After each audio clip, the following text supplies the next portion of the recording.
One heart, one love. It's a feeling in all of us. It's a wonderful thing. It's a wonderful idea. Welcome to the Center for Spiritual Living, where such is the nature of life that all it asks and all it wants is the opportunity to appear. You're the opportunity, and so am I, and so it is. It is wonderful to see some new names on the screen. I trust if you're here for the first time, we give you a great big welcome. You find something useful and helpful through this this time together. And let us know how we may serve you further in the future. If you want to stay around afterwards, introduce yourself. You're welcome. If not, you're welcome. Either way, we're glad you're here. So what I wanted to further say is that we are a center that honors all. We are one heart and one mind. We recognize there is only one anyway in the universe, one power, one goodness, one life. And that life, that power is flowing in and as and through each of us. We are each one expressions of that divine. Therefore, how can we do anything less than celebrate you, whoever you are, whatever you come from, whatever issues, feelings, thoughts you may be carrying with you this morning? We welcome them and we welcome you. This is a place where all is welcome, all ideas, all thoughts.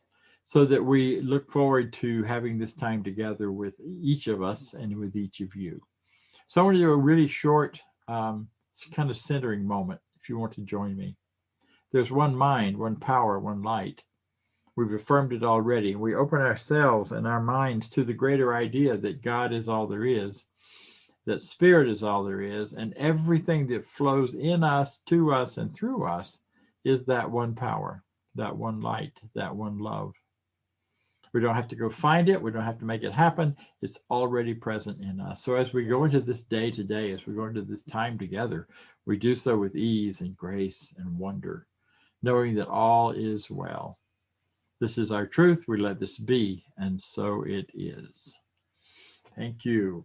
Further understanding of who we are, what we're about, and a great reminder of the ideas of oneness, what that really means for us, and what that really means in life, is found in our Declaration of Principles, and it will be on the screen in a moment, and we will share and read it together if you and here we go.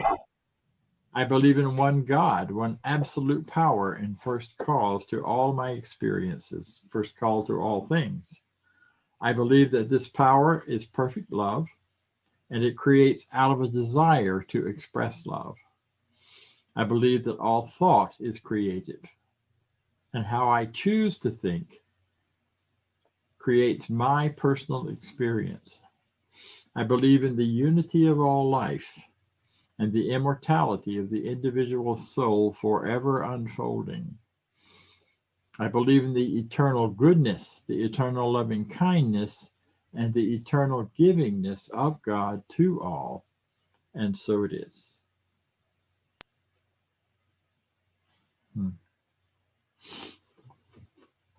So at this time, each week we have a practitioner. A practitioner is someone who is trained in this teaching, who works with it in a way that allows them to successfully use these ideas to change their lives and to change others. They're licensed because they've been through enough training and have been recognized, have evidence of the changes that have happened for people, the really good that they do. So at this time, we will hear from one of our practitioners, our co-lead practitioners, the wonderful Judy. All right. Thank you, Bob. Well, this whole month, we've been talking about living as a compassionate conduit. And today, the theme is posed as a question: how engaged is God in us? And, as I was thinking about that question, I thought, well, it's obvious. God is engaged in our lives as much as we want it to be, or as much as we allow it to be. Spirit knows itself through its expression as us. So my experience of spirit or of God is that it is always present. It is always willing. It always wants to express through its creation, which is all of us. The question is, are we open and engaged in allowing it to express through us? You know, we've all had times in our lives when we turn away from spirit and we get stuck in some kind of distress, whether it's a physical illness or a situation, whatever it is. But, you know, my experience has always been that when I wake up and when I realize I need to turn back to spirit, I need to re-engage with this presence, this power that's always wanting to express through me, that spirit is always there 100% of the time, waiting patiently, holding no grudges, loving me no matter what. It never goes away. We are the ones that get off track. So we have that choice to be more engaged or to be less engaged with our spiritual selves. And we are basically spiritual selves, right? That's our nature.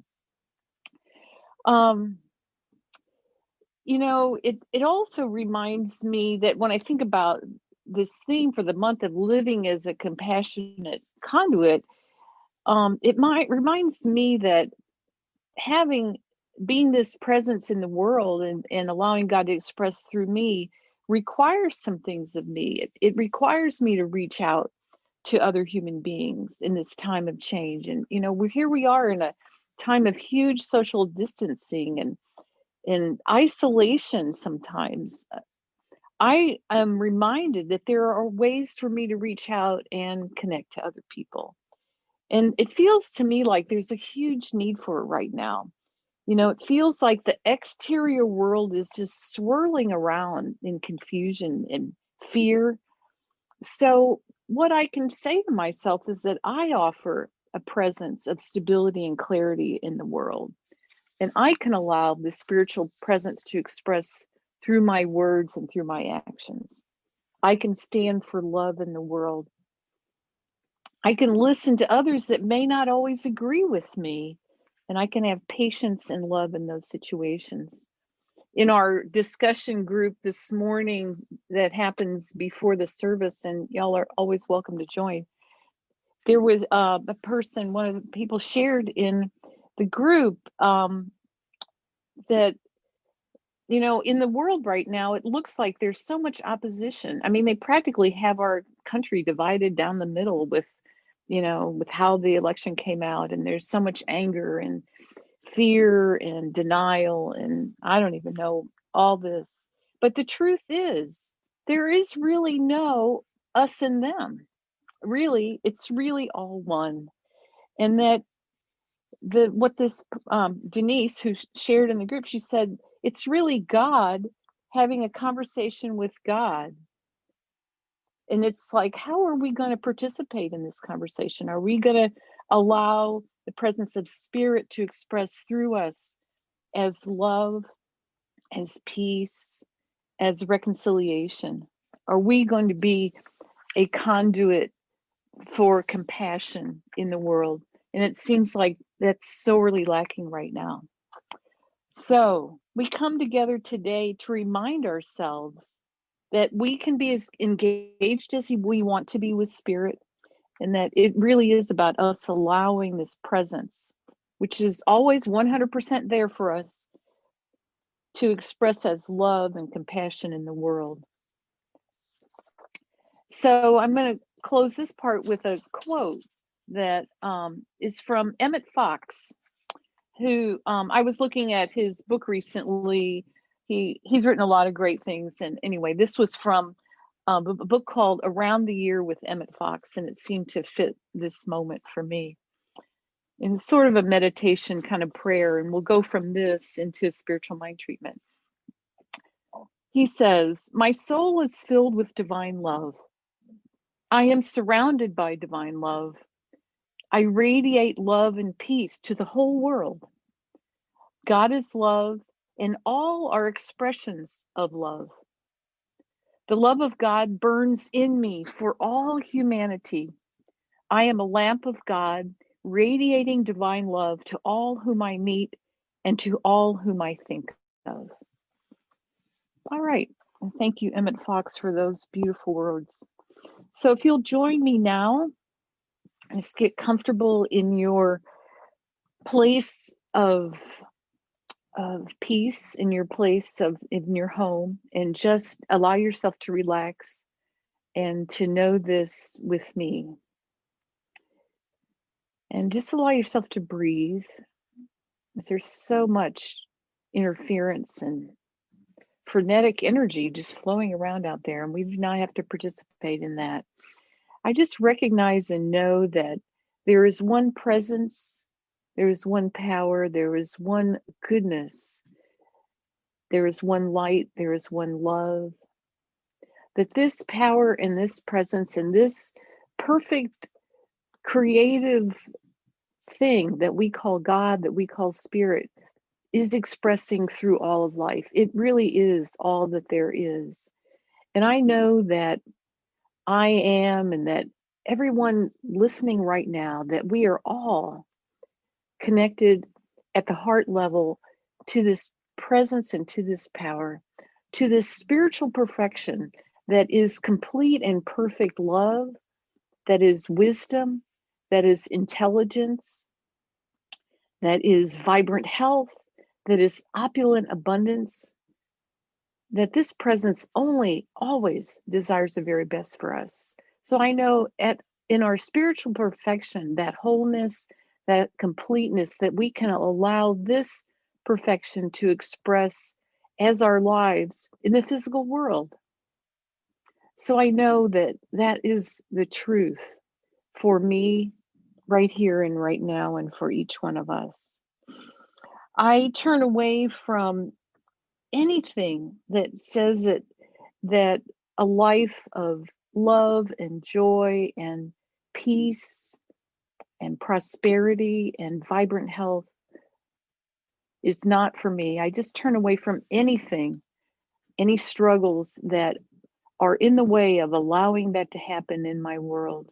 I know that I'm never separated from this presence, from this power, from this peace, from this love, and from this wisdom. And even as we look out at the world and see so much division and divisiveness, we can say, no, that's not the truth of things. There's really no us and them. It's really all one. It's really God talking to God. And we each bring the presence of love, the presence of wisdom, of divine intelligence, and of goodness to the world, wherever we are, whatever our situation is, whatever we can allow this presence of goodness and love to express in the world through us, that we do it. And we do what needs to be done. We are divinely guided and led, and we are supported in every way. So I just affirm this. I know that this is the truth. I release these words now, knowing that they are powerful, and knowing that they are creative, and knowing that they are so. So I release this now, and we say together, and so it is. All right. Thank you. And I guess now we go to the music. And I'm not even sure what it is, but I'm sure it's going to be very inspiring. Thank you.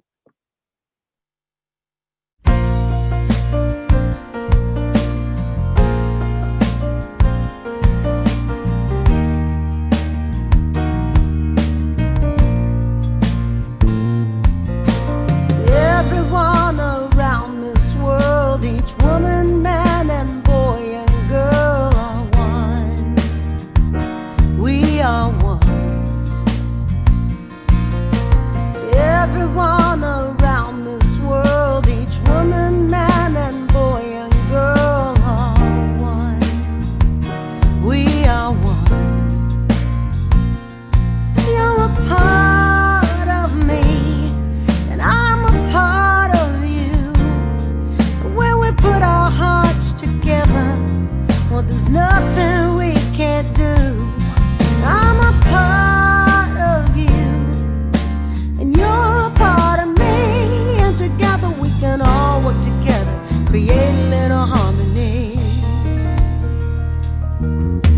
'Cause everyone around this world, each woman, man, and boy and girl are one. We are one. Everyone around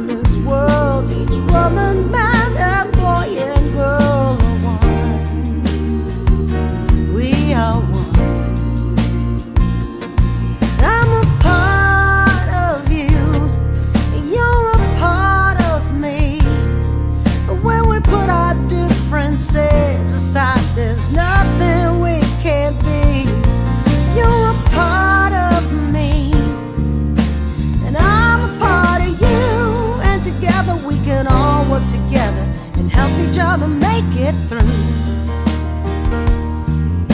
'Cause everyone around this world, each woman, man, and boy and girl are one. We are one. Everyone around this world, each woman, man, and boy and girl are one. We are one.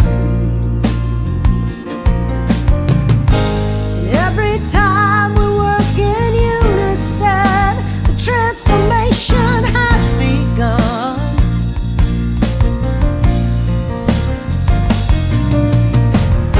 And every time that we are conscious, then a whole new world's gonna open up for me and then for you.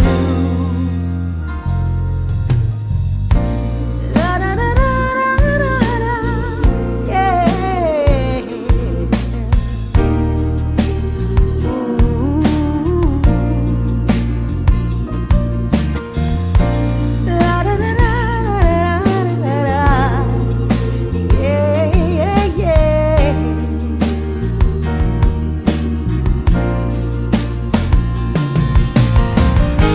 And every time we work in unison, the transformation has begun.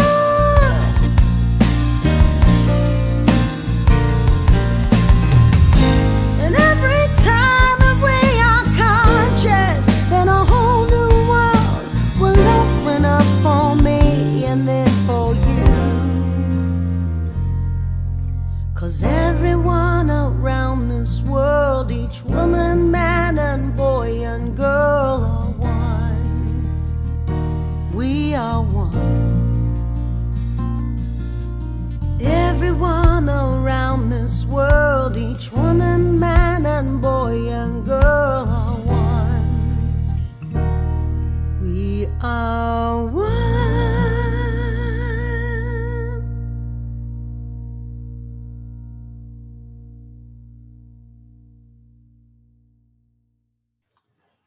We are one. Every man, woman, boy, and girl? Really? Wow. I don't know about you, but in the past, I've had some folks in my life, and occasionally now, that I just as soon think that's not quite true. Maybe we're connected somehow, but we're not one. And I love this. I love this song. I love this idea. This is the idea that has just turned all of the other questions around. Part of what I love about this teaching is from the time I walked in the door, the questions and the ways of looking at things just got turned on its ear and upside down and backwards, which turned out to be right side up and forward, although at the time it didn't necessarily seem that way. So I'm wondering what you thought when you heard this title or you saw this title.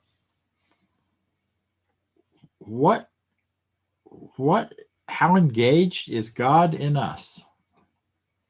And I'm with you, Judy, and I appreciate what Judy said. She really laid it out for us, and the beauty of having Judy do that, and I'm gonna also do that, is I want us to have time to fertilize that idea, to take that thought and just sit with it a while. And I want to engage and invite you to let this question be your question over this coming week. How engaged is God in me? Well, of course, the short and easy and correct answer is, well, completely, 100%. That's all there is. There can't be any part of me that's not somehow a part of God. And yet, there are ways in which I can choose.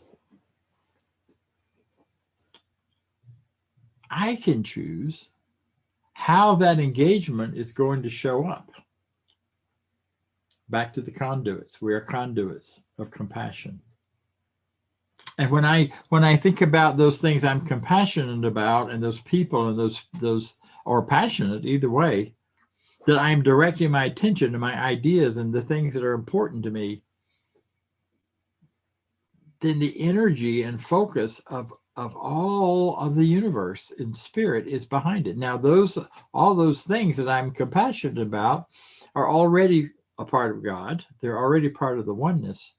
but they get to vibrate in a whole different way. They get to come alive in a whole different way.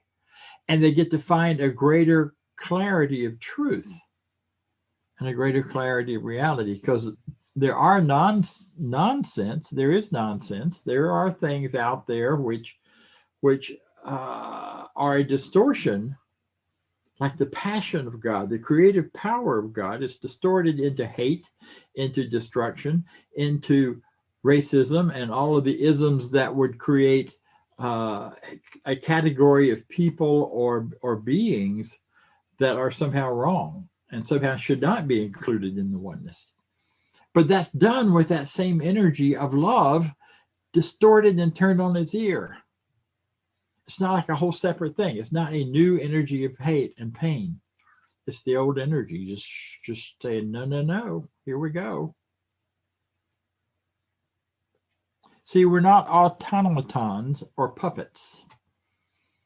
We are expressions of the infinite, and it does move through us, but we get to choose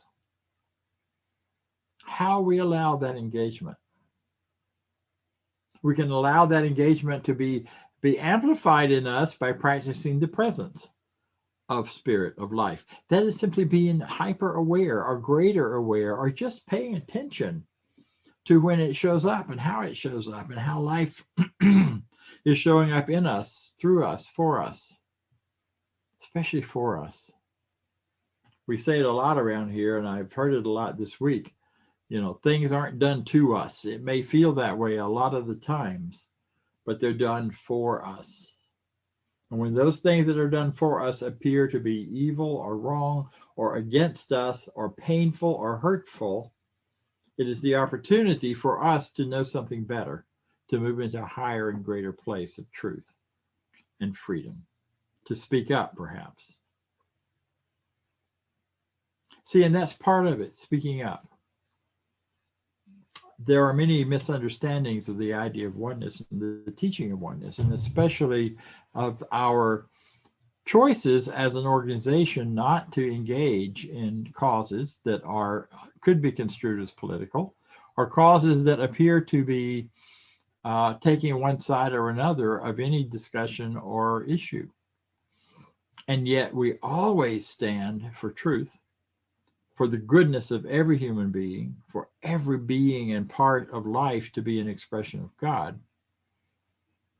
So we don't go stick our heads in the sand, even though we talk sometimes about don't get all caught up in spending too much time on the news media, because that's not the truth. It's a distorted version of what's going on, but it's not really showing you what's true. Spend enough time with your own consciousness instead to get to that deeper truth and reality, so that we don't get caught up and wrapped up in those things. So we are not a teaching that's about, going away and hiding in a cave somewhere so that we can somehow feel better or more spiritual. There's a whole thing about of gurus. We've had gurus around for a long time, and there was a book not long ago actually it was a long time, it was about 20 years ago, from Alan Cohen, that talked about, that was entitled, "If You Meet the Buddha on the Road, Kill Him," which was a really disturbing title for a lot of us who were thinking that any guru, Buddha or otherwise, was a good thing. And it is. There are many good things about it. But the age of the guru, the one individual who carries the truth for everyone else, is over and done. Where we are now is in an age of every person being awake and alive to who and what you are and what truth is, and every person having access to this divine revelation of truth within us. So we don't need to leave the world. This is a quote from Ernest Holmes. For we may engage in all of its activities without being controlled by them, including the news. You can watch it and read it. Raymond Charles Barker, one of our earlier teachers, used to read the newspaper every morning. He'd put it down, he'd slam his hand down on it and say, not a word of truth in it. But it invited the truth to bubble up from inside of him. And he he later also said he saw it as a great prayer request. And when you watched all the stuff going on in the world, it was not about taking sides or joining in to one thing or another. It was about looking at where's the request for greater truth. We can master that when we master our own consciousness, when we master our own realities in such a way that it's rich and powerful and good. So we don't do the hiding out. We do the speaking up. We actually can stand up for truth in any given situation, however simple or profound it is. I heard yesterday from a wonderful friend of mine. She is one of the founders, part of one of the couples of the three couples that founded the Center for Spiritual Living, Greater Philadelphia, where I served for 10 years. And about sometime in 1992, 91, they started meeting together. In 93, they formed the center. So she's been in this for a long time, and she knows it well, and she speaks it well, and she lives it well, as far as the truth that there is one power, and it's for us and always for us. So she's told me the story of having been getting on an airplane this week to go back to Philadelphia. She now lives in Florida, and she realized after she got on the plane that she'd left her cell phone behind. And fortunately, she said she remembered one person's phone number, the wife of the one who was supposed to pick her up when she got to Philadelphia. And they had already arranged for this husband, Tony, to come and pick her up, but she didn't have a phone to tell him when she got there. And but she started realizing without her phone, she didn't have a GPS, so she couldn't tell where she was or he was or any of that. But she has had for a while her own personal GPS, which is guidance, protection, and support from the infinite. So she arrived. She tried to call from the phone on the plane and couldn't get through, couldn't get to anyone. She arrived at the airport. She tried to call again on an available public phone. She asked someone else to use their phone, went through the whole getting through the airport, et cetera, and got out on out to wait for someone to pick her up. And she said she wasn't particularly frightened or upset because she knew she had her own GPS, but she was still pursuing all the avenues. And so someone out there allowed her to use their phone, and she tried again. And then she remembered that she had her laptop with her. So she pulled out the laptop, but then she didn't have a signal. So the person used their phone to provide her with an anchor so she could get a signal. And she got on there and she was able to communicate and contact. And about the time she was still not able to really reach anyone, but she at least had sent an email, Tony, who was picking her up, showed up. And she explained to the person next to her what her GPS was. That because the infinite God is such a giving, loving God that she always trusts that she has guidance. She didn't put it in any particular religious language. She just said she's guided by the infinite, by spirit, by life. And she's protected because the woman had said to her, well, you seem pretty calm to not know how you're going to get anywhere from here. And she knew that she was protected and supported by having all the pieces come together to get her where she wants to be. And I love that story because it's a great example, not only of personal practice of what we teach, but also of how we speak up about it. We don't need to go around trying to proselytize and get people to come join us or evangelize even. But anytime there's an opportunity to speak up for how you are functioning, how you are being, then you become the law of attraction at work, because 99% of the time people are drawn to that.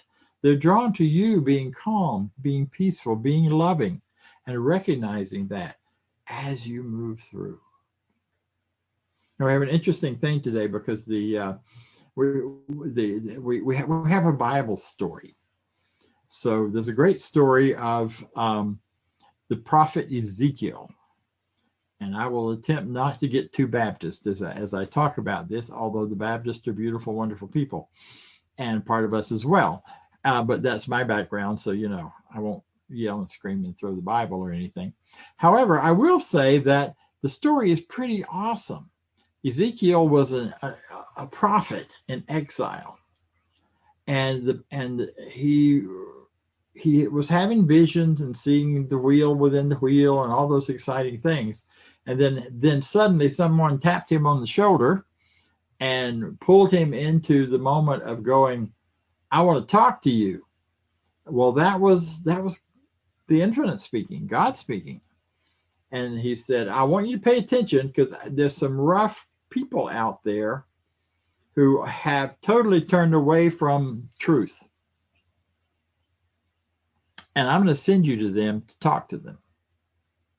And I can imagine how Ezekiel must have felt. Here he is already in exile. So now he's being sent to some other country in exile where Jewish people had been exiled and who were straying from the idea of one God and into idolatry and into other kinds of misuse of power.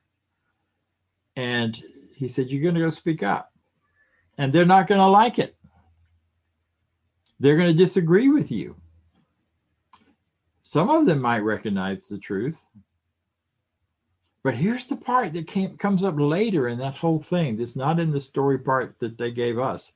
And that is, he says, if people die of guilt and shame without knowing the truth, and you had the opportunity to speak it to them, then you share the responsibility. I went, what? But we're one. Of course it is. Ho'oponopono, that Cynthia so beautifully talked about a few weeks ago. So if you're in a position, now again, I'm not talking about standing on the street corner with the Bible or even with the Science of Mind textbook or anything else and trying to convict people of their wrong, even though I think Ezekiel may have done some of that. I'm talking about speaking the easy, normal, everyday truth when it shows up. And then finding how people will respond to you. Judy said it so well when she said what she did about compassion, being able to speak to people who disagree with us, who just are on a whole different page than we are. How do we do that? How do we cultivate caring about them enough? What comes to mind is the really wonderful Lorraine Bradley, who is a dear friend who lives in Cancun now. She's a minister. She was at this previous center, and she has a whole ministry actually of talking to folks online on Facebook who are just in the opposite way of thinking and being than she is. People who are self-professed racist. Lorna is an African-American woman. She's amazing, but she has an ability to, with great compassion, speak with these people and not run away and not shut them down and not make them evil or bad. She doesn't hesitate to point out behaviors, perhaps. But she says what makes that work for her is she knows everyone on the planet is wanting the same thing. We're wanting to be loved. We're wanting to feel safe. We're wanting the best for our families. And there are many distorted views and versions of that. But in truth, we're all really wanting the same thing. And that's what she speaks to. And when I was visiting with her in Mexico, it was amazing to listen to and to watch over her shoulder at some of that back and forth on Facebook, because I thought this woman's got some power and strength that I need to learn from. Now, I'm not suggesting you should do that if that's not your thing, but I am suggesting finding what you're called to. Where is your place to speak out on the truth of who you are? To speak out on the truth of life as you understand it. Now more than ever, our world needs it. Not just this country, but everywhere. So many people living in fear and anger and hurt. And one of, when people are hurting enough, one of the natural responses is to throw up walls and fight back. And it's our job not to join that. It's our job as those who are of the God of love to continue to hold that space of love, of speaking our truth. And I want to share with you someone else. I don't know if you are aware of this gentleman, Reverend Dr. William Barber. He's the leader of the NAACP for the state of North Carolina. He's part of their national group. And he says this: not saying something is not an option. Back to the story of Ezekiel, where if you don't speak up and the person gets hurt, even if that you have some responsibility in that. Now, the person doesn't have to agree with you. If they go ahead and do their same behavior and they crash and burn, but then that is truly their idea. But if you didn't know what you were choosing, you're stepping into a place where there could be a real possibility of change. So he says you can't see injustice and say nothing. You can't see an abuse of human beings because of their race, their creed, or their sexuality and not say something. The prophetic call demands that we say something. And he is in this talking about Ezekiel. How will the haters learn that they're wrong unless they learn of God's love? And they not only learn it by our speaking, but by our doing and our living. So I'm bringing this to you, and I realize it's a different kind of talk than we do very often. And I don't, one of my concerns about it is I don't want you to turn it into it's about politics, because it's not. Or don't think that I'm talking in terms of guilt or shame if you don't speak up in every situation you walk into. I do not think we need to walk around with waving signs and holding placards or marching. But if your call is to march, march. If your call is to speak up, speak up. If your call is to quietly do prayer and treatment for someone or something or some cause, quietly do prayer and treatment. I love John De Palma's statement, Reverend John De Palma, where he says, there's no way that your protesting has more power than my prayer. And that's the place we need to go from. And so if your participation in a demonstration or whatever is coming out of that place of understanding the positive power of your prayer, then go for it. But if it's not, if there's a lot of fear around it, then don't. Your path is somewhere else. And there will be plenty of people stepping up to do those things that are not yours. Because see, all of this is just God, spirit, life, living out its perfect expression. As Judy said so beautifully, the two sides of every discussion is still spirit talking to spirit. However oppositional it may seem to be, it's still life working out how does it express itself in greater and greater ways. Such is the nature of life, that all it asks and all it wants is the opportunity to appear. And you are that opportunity. And so am I, and so it is. And that's where the real rubber hits the road. That's where the power is. That's where the goodness is. One more slide, and we'll stop.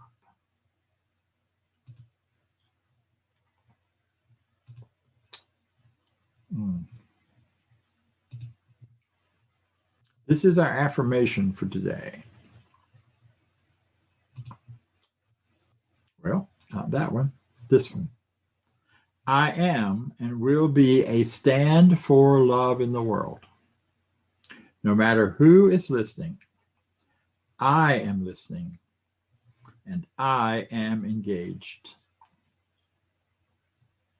That is how God is engaged in us, is by our participation and choosing to be engaged in love and engaged in the world.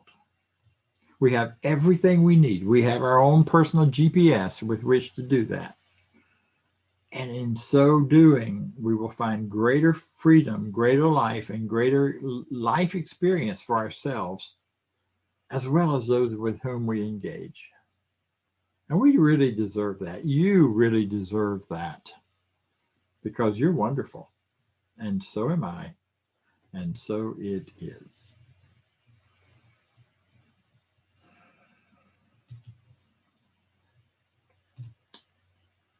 So join me, if you will, for a moment or two of meditation. And just take a moment. Close your eyes, take a deep breath. You've heard a lot of words, you've heard some stories, you've heard some other ideas, some of which may have offended you, some of which may not.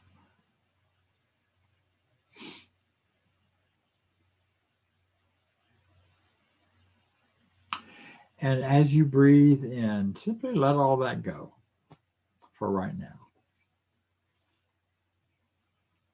Because regardless of what I say or anyone else says, there is only one real source of truth for you. And that is your own inner voice, your own consciousness. So as we take a breath and we relax, we breathe in, we acknowledge that the power of the One is infinite, it is universal, and it is alive and well in me and in each of us.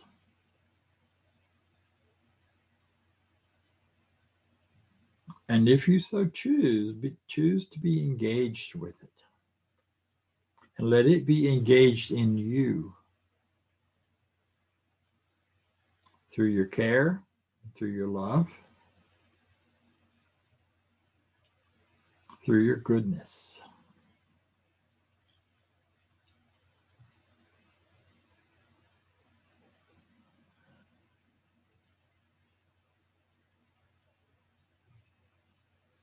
Let it be engaged as you in your day-to-day activities,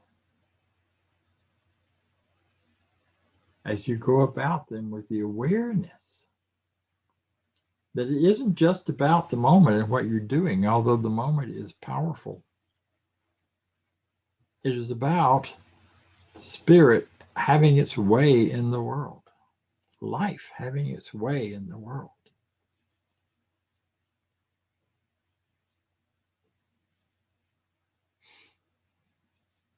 As me, as you.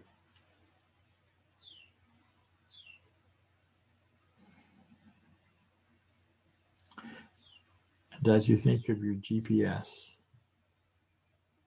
your guidance,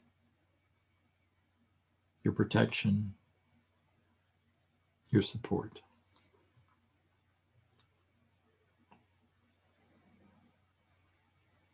think of all the times those things have occurred in your life. They may not have seemed so supernatural. They may have been very natural, where you were guided, a roadmap perhaps, supported, protected. And let your mind fall into pure and overjoyed gratitude that we live in a world that's like this. We live in a universe that is responding to us in this way.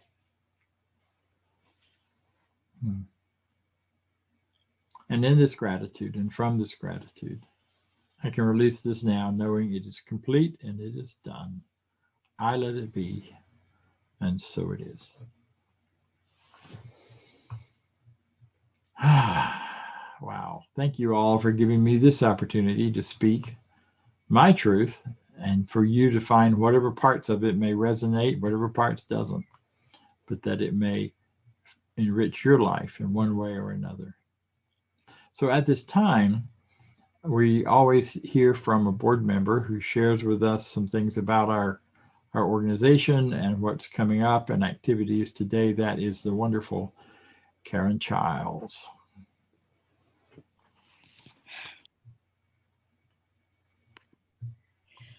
Hello, everybody. I'll just admit it. I had my weeks mixed up. I thought my email had said that it was next week. I didn't mix it up. So thank you, Karen. Pardon? I hope I didn't mix it up. Thank you, Karen. It doesn't matter. We're here now, and I'm You're not. I've done this before, so we'll just keep on keeping on here. But if I seem a little flat-footed, I'm just telling you. That's why I'm in this spot. But prosperity and abundance and all those things are common themes throughout everything that we do and think about every day. And when it comes to supporting your CSL Midtown, it is as important as anything that you could do, even though it may not seem to be on your top 10 list, because it is this spiritual underpinning, if you let it be, of everything that guides your every day. So it is a wonderful thing that you think fondly and ask God to take care of all of us. It is a parallel effort that you help us financially as well.